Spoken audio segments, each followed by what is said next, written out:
Non వెజ్‌లో ఎక్కువగా నీకేది ఇష్టం అడిగితే నేను ఫిష్ కర్రీ అని చెప్తానండి. అంత ఇష్టం, రోజు పెట్టినా తింటాను. నేను చేసే చేపల కూర అయితే మా ఇంట్లో అందరికీ నచ్చుతుంది. పదండి నేను ఎలా చేస్తానో చూపిస్తాను. ఫస్ట్ అయితే చింతపండు నానబెట్టి పెట్టుకోవాలి. తర్వాత ఫిష్ అయితే క్లీన్ చేసుకొని ఉప్పు, పసుపు, కారము, ధనియా పౌడర్, గరం మసాలా కలిపి పెట్టుకోండి. తర్వాత 3 ఆనియన్స్, 2 వెల్లుల్లి, 4 పచ్చిమిర్చి అయితే స్టవ్ పైన కాల్చుకోవాలి. మిక్సీ పట్టుకునేటప్పుడు ఒక చిన్న అల్లం ముక్క, 2 కరివేపాకు రెమ్మలు కూడా యాడ్ చేసుకొని బరకగా మిక్సీ పట్టుకోవాలి.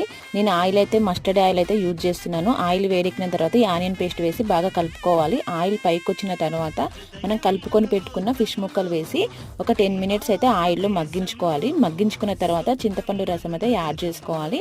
చింతపండు అయితే ఫిష్ ముక్కలను బట్టి తీసుకోవాలి. గ్రేవీ కోసం కొంచెం వాటర్ అయితే యాడ్ చేసుకోవాలి. యాడ్ చేసుకున్న తర్వాత జీలకర్ర, మెంతులు, ఆవాలు వేయించుకొని పౌడర్ అయితే చేసి పెట్టుకోవాలి. ఫైనల్ గా జీలకర్ర, మెంతులు, ఆవాల పౌడర్ 1 స్పూను, కొత్తిమీర వేసేసుకుంటే గుమగుమలాడే చేపల కూర అయితే రెడీ అవుతుంది.